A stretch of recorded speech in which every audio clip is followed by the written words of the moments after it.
telling your stories. CTV News Lethbridge with Jackie Scantlebury.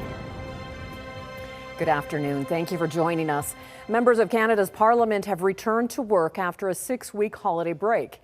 And today, Ottawa was tackling food insecurity with an announcement from the Prime Minister to counter the high cost of groceries. A GST rebate for some 12 million Canadians. CTV's Mike Couture breaks down the boost and who benefits. So we're acting today. Choosing to be in a produce store instead of Parliament, Prime Minister Mark Carney announced new measures to tackle the affordability crisis.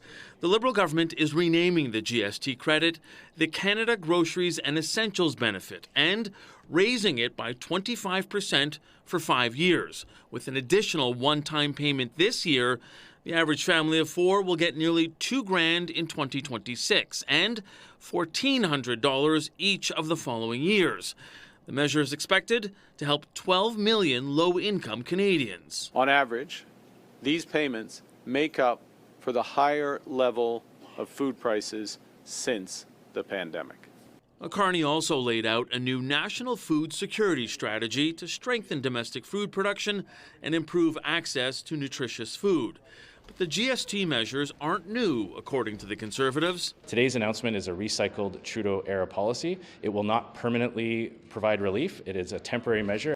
The focus on pocketbook issues is a clear response to the #1 concern of Canadians, according to this pollster. That's going to be the battleground for the next federal election, and it's going to be the key way that Canadians judge both Mark Carney and Pierre Poilievre. With a campaign-style announcement today, it had some wondering if Canadians could be headed to the polls this spring. Of course we're not. We're not. We're focused on results for Canadians. That includes the GST boost announced today. The minority government will need opposition support to pass the bill before the benefit can get into the hands of Canadians. Mike Couture, CTV News, Ottawa. Closer to home, the latest Brighter Together business survey shows a majority of local businesses are optimistic about 2026. Downtown businesses are also feeling the area is starting to shed its negative reputation. 64% of businesses surveyed said they felt optimistic. Businesses also pointed to the presence of post-secondary schools and proximity to complementary industries as positives. Downtown businesses felt more positive about programs for the area. The Clean Sweep program and growing number of events in Festival Square top the list. Part of the Brighter Together survey does ask some downtown specific questions so that we can get a better read on what the health of the downtown is. And we scored better on every aspect in terms of level of satisfaction with downtown programs and attributes.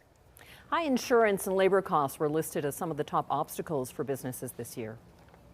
Economists expect no change in the Bank of Canada's key interest rate this week and possibly for the rest of the year. The central bank will make its first interest rate decision of 2026 on Wednesday.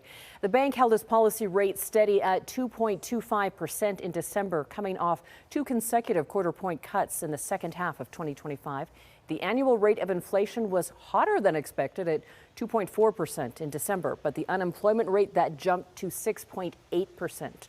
Early data is also suggesting growth slowed in the fourth quarter of the year.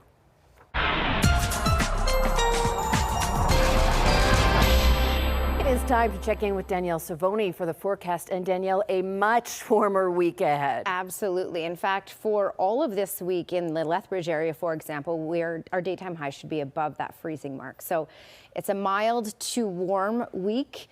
The pattern's already getting started here, winds out of the west, and it's pretty gusty in the Pincher Creek area, close to 90 kilometers per hour, but you can see how that resonates in the temperature here. So sitting at the freezing mark. Already warmer in Pincher Creek. Lethbridge still on the cold side, feels more like -17 with the wind chill. Medicine Hat -13. We're going to change all of that tomorrow. So we have no moisture in the forecast, lots of sunshine in the forecast, and warmer temperatures. The long range is just ahead, Jackie. All right, thanks, Danielle. Now, while southern Alberta's winter has been unseasonably warm, people in eastern Canada are dealing with a record-setting snowfall. More than 50 centimeters of snow hit Toronto, clogging some streets. Schools across the region are closed today. The slow-moving storm is moving east to Quebec and the Maritimes.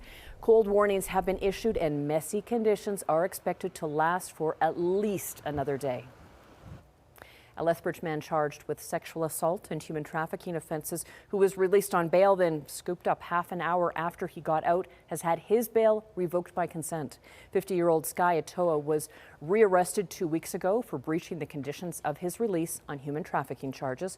Court ordered he was supposed to go straight home. Instead, Lethbridge police say the 50-year-old went to a store to browse a perfume aisle. That's where officers found Atoa near a young female and arrested him. During his hearing this morning, Atoa pled not guilty to the charges and will remain in custody. Crown and defense will now meet in early February to set dates for his trial. And the case involving a Calgary man facing 5 counts of attempted murder was back in a Lethbridge courtroom today. 47-year-old Christopher Haig is charged in an October incident at the visitlethbridge.com arena parking lot. Now, shortly before a hockey game, Haig is accused of hitting 3 pedestrians with his vehicle and narrowly missing 2 others. A 77-year-old woman, a 77-year-old man, and a 46-year-old man sustained serious but non-life-threatening injuries. Haig's lawyer has received his psychological assessment but needs more time to review it. The case has been put over until March. Haig remains in police custody.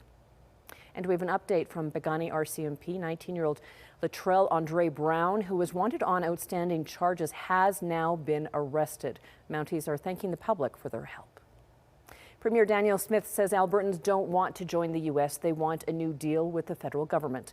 Over the weekend, the U.S. Treasury Secretary said if Alberta were to separate, it would be a natural fit with the U.S. Now, the comment comes as Stay Free Alberta circulates a petition for a referendum question on whether Alberta should separate from Canada. They have until May 2nd to get more than 177,000 signatures. On her radio call-in show Saturday, Smith reiterated her stance for a sovereign Alberta within a united Canada.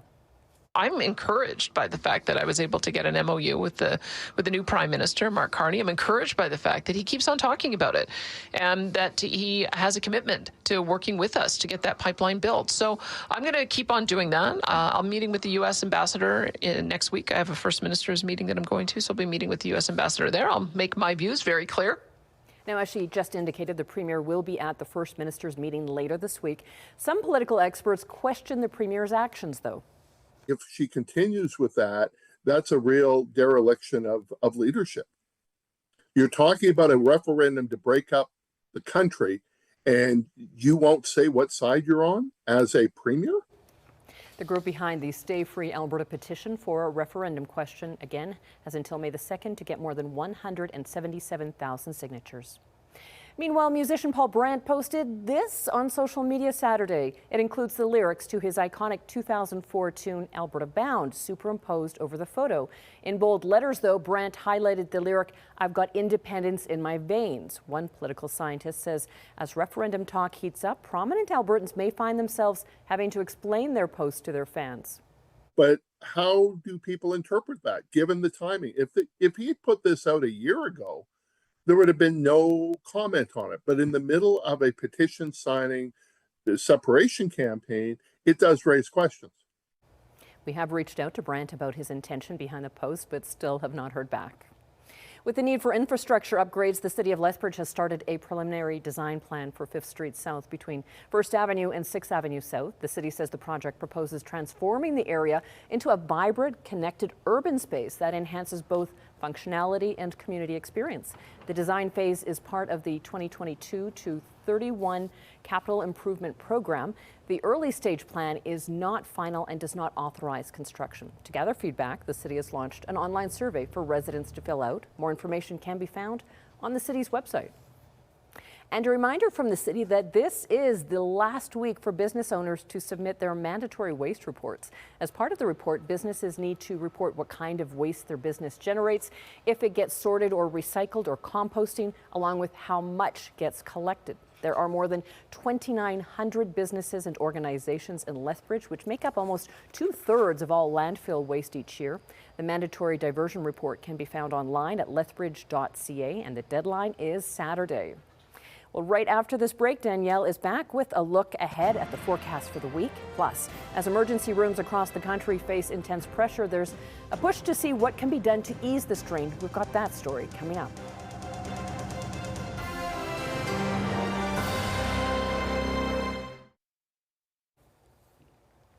All right, here's your sky cam facing southwest from about an hour ago. We have a good amount of cloud cover out there right now, as you can see. We do have flurries in central Alberta, but all of that activity should be staying in central Alberta. So we don't have a lot of moisture in the forecast, just a little bit that I'll show you in the Futurecast in just a second here. And temperatures will be warming and have already started to warm in some spots. So you can see sitting at that freezing mark in Pincher Creek right now, thanks to the strong gusts out of the west. So yes, it comes at a price, of course. And that's going to take a little bit of time, but it'll start tomorrow, especially to spread into the Lethbridge area. We'll get above freezing in Lethbridge tomorrow. But not at this point. Minus 15 is what it feels like with the wind chill. It's also a cold start to the day tomorrow. So we'll still be dealing with wind chill for areas Lethbridge over to Medicine Hat, up through Calgary and Drumheller tonight and through tomorrow morning before you notice a warm up. Minus 18 is what it feels like in the city right now. There's the gust. Almost 90 kilometers per hour in Pincher Creek. That's out of the west. This is a Chinook setup that we're getting. Is it the strongest Chinook setup? No, but it's strong enough that we are looking at getting above freezing for a long period of time. And I'll show you that in the longer range in just a second. There's those flurries in central Alberta. This is tracking east of the QE2. So Hannah, Oy, and Coronation will see some of this. But in the far south, we're not looking at any of this activity. The only place we may see a few isolated flurries is closer to the Pincher Creek, Christmas Pass area in these evening hours. So you can see by about 9. Anywhere from 6 to 9 o'clock, we have that potential. It will be very isolated, very brief, so not really anything to worry about. Won't accumulate to anything either. And let's look at tomorrow. It just clears out. We have those winds pushing in out of the west. That'll warm temperatures up. And then mainly cloudy on Wednesday. And we may see some light, short-lived precipitation on Wednesday. And I say precipitation, you can see the pink here indicates freezing rain. We may see a little bit of that along Highway 2 to the east towards Lethbridge, and then that will push towards Medicine Hat. This should be brief, it should be light, but it'll be a tiny bit of moisture in some isolated areas from Lethbridge over to Medicine Hat and also up Highway 2 on Wednesday. All right, East Kootenay, minus 12 tonight, wind chill tomorrow morning about minus 11, and then a high of minus 3 for tomorrow, with a mix of sun and cloud, but a good amount of sunshine. Gusts around 60 kilometers per hour tonight in Christmas Pass and tomorrow as well. That's all out of the west, which is why we should get to a high of 3 degrees in Christmas Pass tomorrow.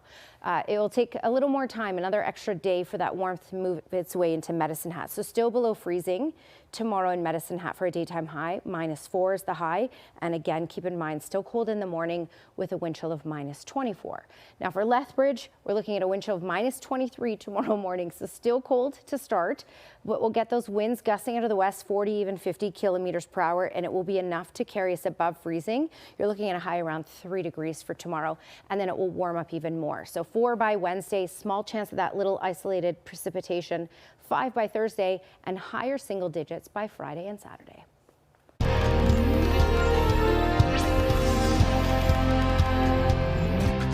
Healthcare concerns brought a number of Calgarians together for a public town hall meeting over the weekend. Now, it's the 7th in a province-wide series aiming to bring change to the overburdened healthcare system. Alicia Fieldberg reports. The recent death of an Edmonton man who waited 8 hours with chest pains is just one of the tragic stories driving gatherings like this. People at a healthcare town hall in Calgary say immediate action is needed to add more space and staff. Because everybody is so rushed, so short-staffed, so overworked. The public event is one of several hosted by advocacy group Friends of Medicare to let Albertans discuss changes to the healthcare system and raise local concerns. You know, in Red Deer a few weeks ago, we had to move venues because we were too big. We've seen that happen across the province, even in Ponoka. People are clearly very worried. They're showing up in person and they're saying, I want to get involved. Healthcare workers say they see the strain every day. You see it when you walk into the hospital. You see people sitting on the chairs and on the floors outside of Emerge waiting. And something needs to be done now. Individuals who are diagnosed with cancer are seeing longer wait times before they can get into life-saving surgeries, and then they are being given poor prognoses. Therefore, once they get the surgeries, it's oftentimes too late. One emergency physician says the concerns aren't new, but growing, and Alberta's new health system adds more challenges. It's been pure chaos. I'll tell you, I've been in this system 25 years in Alberta, working as a frontline emergency doc. It's never been this bad. But the Premier says 3 separate health departments and private health options are part of the solution. The old system with HS responsible for everything, that I think was part of the reason why we've ended up with the system that we have that isn't working as well as it should. Those who disagree hope these town halls make a difference. I think there is hope because people are here willing to fight for it. And I think we need people who are willing to listen when we do fight for it. It's not about ideology and politics. You talk to anybody in Alberta, they want robust, safe, and timely health care.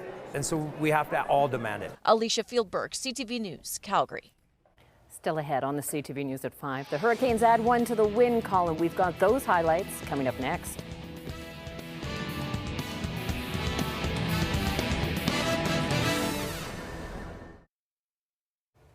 Welcome back. Lethbridge Hurricanes and Medicine Hat Tigers were both in action this weekend, and Lethbridge was looking to snap an 8-game losing skid. Friday, early in the first, Ollie Chenier gave Lethbridge an early 1-0 lead over the Pats. That also sent 4,300 pairs of socks flying onto the ice in the Canes' first ever sock toss game. Now, after Regina tied it, Chenier found the back of the net again while shorthanded to give Lethbridge the lead. Regina would tie it again, but late in the second, Andrew Petruk fires a laser that makes it 3-2. Just over a minute later, shoots a laser of his own to make it 4-2. Now the Canes would add a couple more as they snapped their losing skid with a 6-2 win. Now the Tigers spent their weekend on the road, starting with a game against the Saskatoon Blades on Friday. Tied 1-1 late in the third, Andrew Bashaw keeps his hot streak going since rejoining the Tigers and makes it 2-1. Late in the third, with the Blades pushing for an equalizer, and they'd get it to push this game to overtime. This one ended up needing a shootout.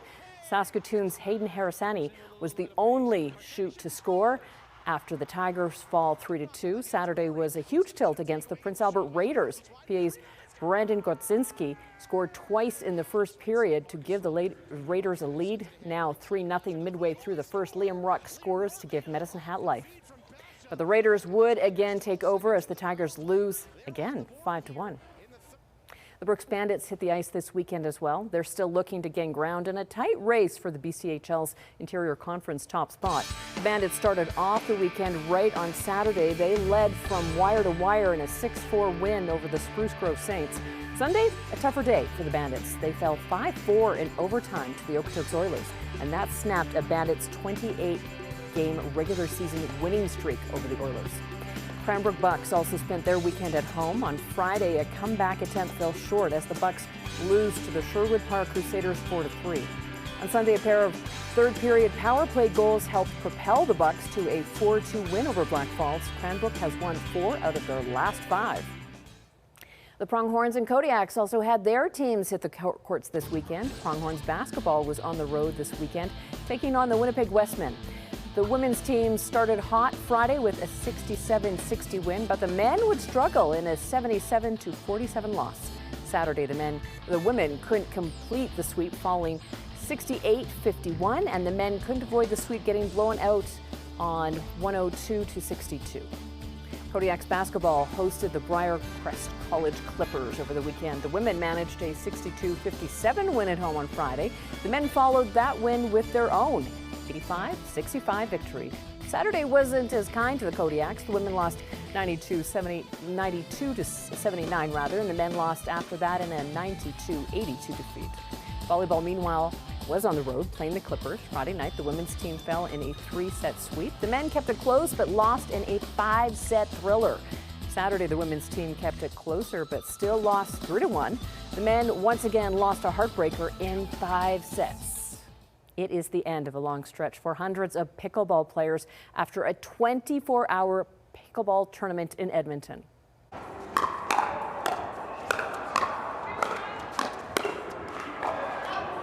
Alberta Lung hosted what believes is to be the first ever around-the-clock pickleball tournament in Canada. More than 200 players competed for the charity at the Edmonton Sports Centre. This was the first year for the Feisty Pickles 24-hour pickleball challenge. Money is being raised for a home for people with lung health issues who need a place to recover or wait for lung transplants. So far, more than $96,000 has been raised of its $100,000 goal. The 2026 Super Bowl matchup is set. The Seattle Seahawks will take on the New England Patriots on February the 8th from Santa Clara, California. The Patriots scored their Super Bowl ticket with a 10-7 victory over the Denver Broncos, and Seattle held off the Rams 31-27. The Pats will be going for their 7th NFL title and the first with Drake May as quarterback. The Seahawks will try to avenge their 2015 Super Bowl loss to the Patriots and capture their second ever title. Still ahead on the CTV News at 5, one of the world's best solo climbers reaches new heights. That story next.